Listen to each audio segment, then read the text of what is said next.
Selamat siang anak-anakku semuanya. Assalamualaikum warahmatullahi wabarakatuh. Pada siang hari ini untuk materi administrasi umum ini adalah KD 3.12, yaitu mengevaluasi kegiatan administrasi kantor. Sebelum Ibu menyampaikan materi ini, maka perlu Ibu ingatkan kembali bahwa pada masa pandemi COVID-19 ini, Ibu ingatkan bahwa kalau tidak ada keperluan yang mendesak, maka tetaplah kalian untuk tetap tinggal di rumah atau stay at home. Hal ini sangat berguna untuk mengurangi resiko penyebaran virus corona COVID-19. Nah, jadi itu yang perlu Ibu ingatkan. Anak-anakku, di dalam mengevaluasi kegiatan administrasi kantor, itu salah satu kegiatan yang dapat dilakukan adalah dengan membuat atau menyampaikan laporan. Nah, laporan itu merupakan salah satu bentuk pekerjaan kantor atau merupakan salah satu administrasi kantor. Kalian tentu sering mendengar istilah laporan, yang mana dalam bahasa Inggris ini lebih dikenal dengan istilah report. Kemudian report ini sendiri berasal dari gabungan kosakata dalam bahasa Latin, yaitu dari kata re dan partare. Re itu artinya kembali, sedangkan partare itu berarti membawa atau menyangkut. Nah, di dalam pekerjaan kantor, setelah seseorang menyelesaikan pekerjaannya, ini dia akan diminta untuk menyampaikan keterangan terkait dengan pekerjaan yang telah dia selesaikan tersebut sesuai dengan fakta yang ada secara lisan maupun secara tertulis. Nah, ini keterangan yang disampaikan ini merupakan informasi ya, yang disampaikan oleh orang tersebut sesuai dengan apa yang telah dia lakukan. Informasi yang disampaikan ini bisa merupakan bentuk pertanggungjawaban dari pegawai yang bersangkutan terhadap kegiatan yang telah dia lakukan kepada organisasi atau perusahaan yang menaunginya. Inilah yang disebut dengan laporan. Silakan kalian buka buku paket mulai halaman 244. Di sana terdapat beberapa pengertian laporan, yaitu menurut Mukyat, menurut Prayudi, dan menurut Zainal Arifin. Untuk materi awal di sini yang akan kita pelajari lebih dahulu adalah pengertian laporan.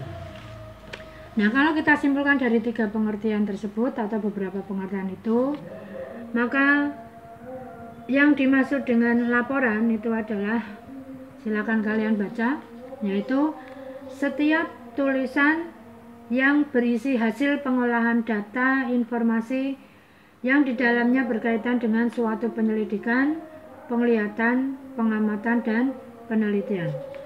Nah, inilah yang disebut dengan laporan. Jadi laporan itu kalau kita lakukan secara tertulis maka merupakan tulisan yang berisi hasil pengolahan data informasi yang dilakukan oleh seseorang atau pegawai berdasarkan penyelidikan, penglihatan, pengamatan, ataupun penelitian yang telah dia lakukan.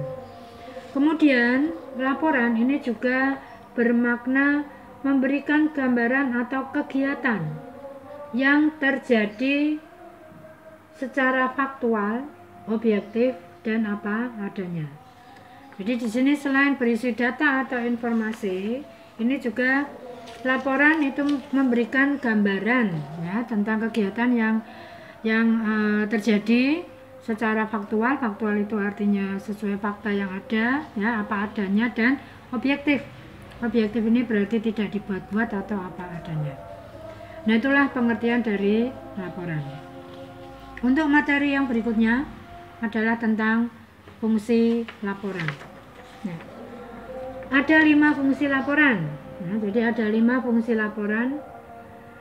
Dari uraian yang telah Ibu sampaikan tadi, ya, maka data atau informasi yang telah diolah atau yang kemudian kita sebut sebagai keterangan yang disampaikan oleh pegawai kepada perusahaannya atau pimpinannya, ini adalah merupakan bentuk pertanggungjawaban dari pegawai terhadap tugas atau kegiatan yang telah dia lakukan. Nah, inilah merupakan fungsi dari adanya laporan. Jadi merupakan bentuk pertanggungjawaban. Kemudian fungsi yang kedua, alat penyampaian informasi. Ya. Alat penyampaian informasi apa? Nah, karena laporan ini disampaikan oleh pegawai atau seseorang, maka di sini sama artinya bahwa laporan itu berfungsi untuk menyampaikan informasi, ya, dari kegiatan yang telah dilakukan oleh pegawai tersebut yang berisi data-data atau informasi yang disajikan secara faktual atau nyata, objektif dan apa adanya. Kemudian yang ketiga, sebagai alat pengawasan. Yang dimaksud alat pengawasan di sini adalah alat pengawasan bagi perusahaan, khususnya pimpinan terhadap kinerja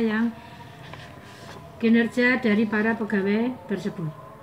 Kemudian fungsi yang keempat adalah bahan penilaian.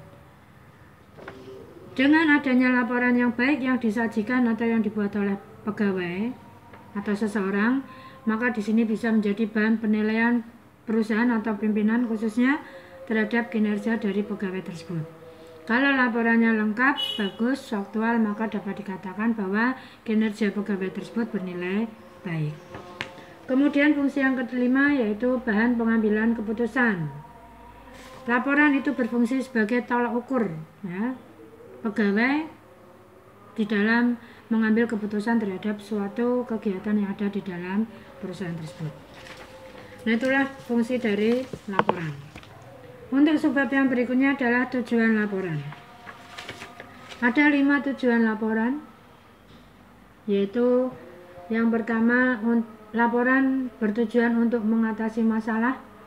Lalu yang kedua, laporan bertujuan untuk menetapkan langkah perusahaan. Yang ketiga, laporan dibuat bertujuan untuk mengetahui perkembangan perusahaan. Yang keempat, untuk mengadakan pengawasan, pengendalian, dan perbaikan. Dan yang kelima, untuk menemukan teknik-teknik baru dalam menyelesaikan suatu pekerjaan atau masalah. Nah, inilah 5 tujuan dari laporan. Nah, itulah pengertian fungsi dan tujuan laporan. Apabila ada yang akan ditanyakan, silakan kalian chat ke WA Ibu. Untuk materi yang berikutnya adalah bagaimana cara membuat laporan. Ada beberapa syarat-syarat pembuatan laporan, yaitu yang pertama, di dalam pembuatan laporan, syarat yang pertama, informasi yang disajikan dalam laporan itu harus jelas dan cermat. Harus jelas dan cermat, ya. Jadi harus jelas di sini berarti selain harus jelas dan cermat itu juga harus mudah dipahami.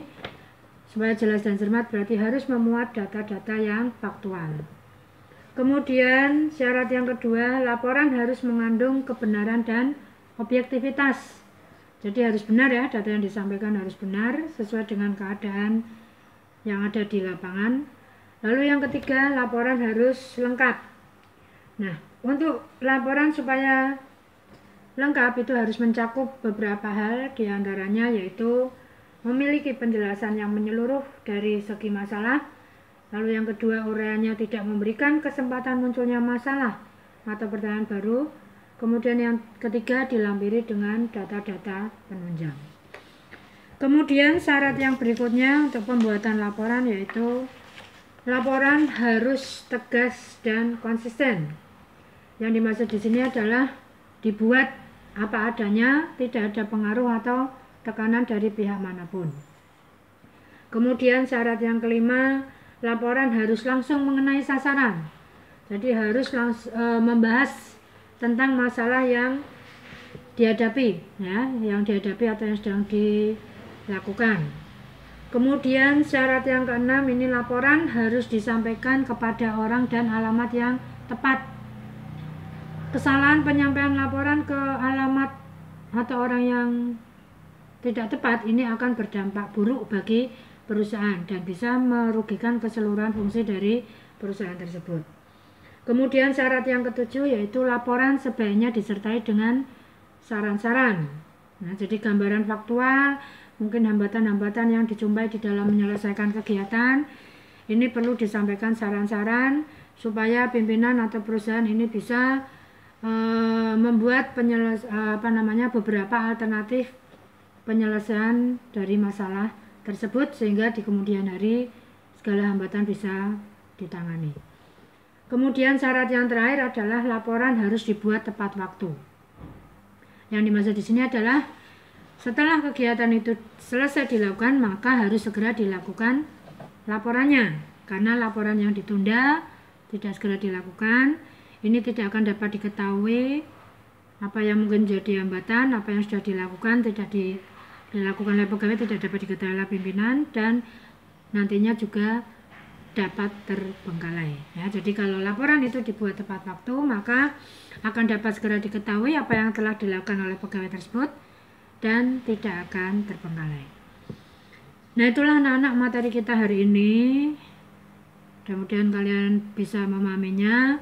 Untuk tugas selanjutnya, silakan kalian rangkum bab 12, mengevaluasi kegiatan administrasi kantor, mulai dari halaman 244 sampai dengan halaman 256. Tugas ini nanti kalian kumpulkan setelah pembelajaran daring berakhir. Ya, jadi silakan kalian rangkum di buku tulis kalian masing-masing. Ya. Untuk materi hari ini Ibu akhiri. Sekali lagi kalau ada, sebelum Ibu akhiri, sekali lagi kalau ada pertanyaan silakan chatting Ibu ke WA Ibu. Sekian anak-anakku semuanya, jangan lupa tetap semangat, berbahagia, jagalah kebersihan kesehatan kalian masing-masing. Wabillahi taufiq wal hidayah. Assalamualaikum warahmatullahi wabarakatuh. Selamat siang.